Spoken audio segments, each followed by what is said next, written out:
આ 20 રોજિંદા કાર્યો કરવાથી ઘરમાં સુખ અને સમૃદ્ધિ આવશે. પ્રભાતે ઉઠીને ભગવાનનું સ્મરણ કરો. દિવસની શુભ શરૂઆત માટે ઘરમાં દરરોજ દીવો પ્રગટાવો. તે શાંતિ અને સકારાત્મક ઉર્જા લાવે છે. સવારના ઘરની સફાઈ કરો. નકારાત્મક ઉર્જાને દૂર કરવા માટે. તુલસીના છોડની પૂજા કરો. તે પવિત્રતા અને સુખ અને સમૃદ્ધિ લાવે છે. પ્રતિદિન ઘરમાં કપૂરનો ધૂપ કરો. ઘરની નકારાત્મકતાને નાશ માટે. ગંગાજળનો છાંટ કરવો.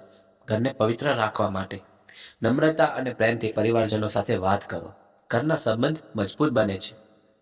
ઉપવાસ અને દાન કરો. તે ઘરમાં સામૂહિક સુખની વૃદ્ધિ લાવે છે. નમ્રતાપૂર્વક સંબંધી અને મિત્રોને આવકારો. સંબંધોમાં મીઠાશ રહે છે. દિનચર્યા નિયમિત રાખો.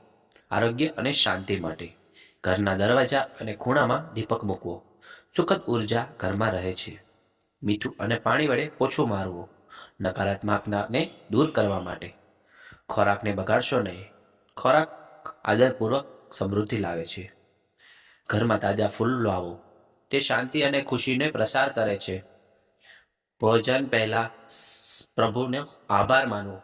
ગ્રહદોષ નિવારણ માટે દિવસમાં એકવાર હાસ્ય ફેલાવો. મન મોજથી રહે છે. ઘરના બારણાને સાફ રાખો. સકારાત્મક ઉર્જા પ્રવેશ કરે છે. ઘરમાં અયોગ્ય ચીજો દાનમાં આપો. અવ્યવસ્થા દૂર થાય છે. પ્રકૃતિમાં થોડો સમય વિતાવો. પ્રકૃતિના સાનિધ્યથી ઉર્જા મળે છે. પરિવાર સાથે એકત્ર ભોજન કરો. સંબંધોમાં પ્રેમ વધે છે. આ નાના નાના પરંતુ અસરકારક કાર્યો ઘરના વાતાવરણને શાંતિપૂર્ણ અને સમૃદ્ધ બનાવશે.